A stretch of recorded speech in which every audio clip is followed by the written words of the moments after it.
education, healthcare, and training make a population an asset to a country. Thus, these are the three factors that determine the quality of a nation's population. Uneducated, untrained, and unhealthy people find it difficult to take care of themselves and can do little for society. Thus, they are a nation's liability. Why is education so important? What does it do to make you an asset to your nation? Education unlocks the doors of new aspirations and opportunities for you and allows you to have a good life. Education inculcates good values to make you a better person. Education allows you to find good employment so that you can contribute to the national income. Education prepares you to become a responsible citizen and contribute to the country's good governance. India's national education policy recognizes the importance of education in tackling the problems and the requirements for a person's growth. Now, let us look at some steps taken by our government to educate people in India. The national expenditure on education grew from just 151 crore rupees in the first five-year plan of 1951 to 43,825 crore rupees in the 10th plan of 2002. From 1951 to 2002, the expenditure on education rose from just 0.64% to 3.98% of our gross domestic product.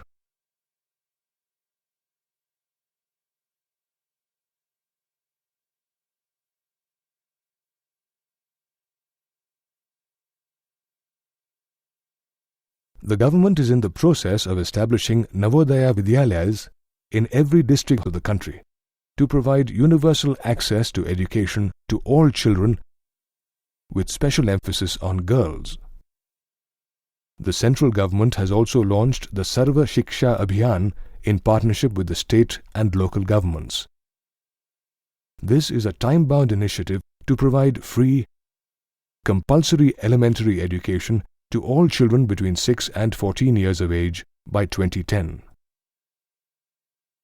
The 10th five-year plan for 2002-2007 focused on increasing the enrollment of students from 18 to 23 years of age in higher education.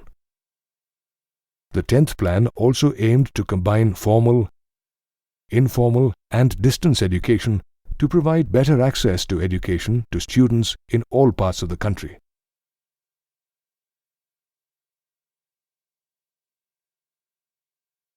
The government aims to provide vocational training even to high school students. However, many well-paying skills are acquired through higher education in colleges after school. The number of universities and colleges of higher studies have grown in number since 1951. Still, these are not enough to accommodate all the aspiring students in the country. The chart here shows the rise in the number of college students and teachers in India between 1951 and 1999. Clearly, the number of teachers has not increased in proportion with the large increase in the number of students. The state of education in a country is measured by its literacy rate. Let us see the trend in the literacy rate of India. The chart here shows the change in the literacy rate in India from 1951 to 2001. You can see that the literacy rate is continuously on the rise.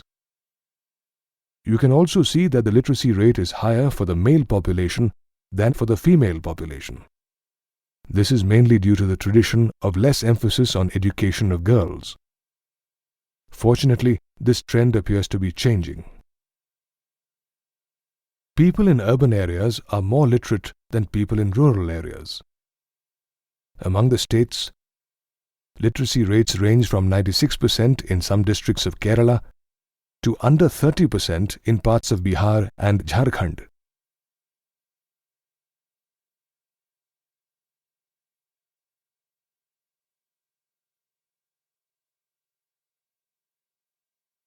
After education and training, let us move on to health. Why is staying healthy important for you? Good health allows you to fight illness and perform to your full potential. Good health allows you to work more efficiently and be an asset for the organization you work for. Besides career opportunities and growth, good health is important for your overall well-being as an individual. Our National Health Policy aims to make healthcare and family welfare programs more accessible to people and provide them with nutritional guidance with special focus on the poorer sections of society.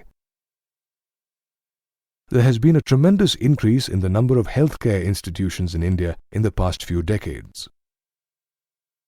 Health sub-centers, primary health centers, and community health centers catering to the rural population have grown in large numbers. A good indicator of the increase in health facilities is the number of hospital beds available in India. Indian doctors are renowned the world over for their expertise. The pool of trained doctors and nursing staff has also increased in India, though there is still more requirement for such people. How do you judge the health of a population? The health of a population is indicated by parameters like its life expectancy, infant mortality rate, and birth and death rates. Better healthcare facilities increased the average life expectancy in India to 65 years by the year 2000. Infant mortality rate is the number of deaths of children under 1 year of age per 1,000 live births. Child and family care programs reduced the infant mortality rate in India from 147 in 1951 to 75 by the year 2000. Birth rate is the number of babies born per 1,000 people in a given time. With increasing awareness about family planning, the birth rate in India came down to 26.1 by the year 2000. Death rate is the number of deaths per 1,000 people in a given time.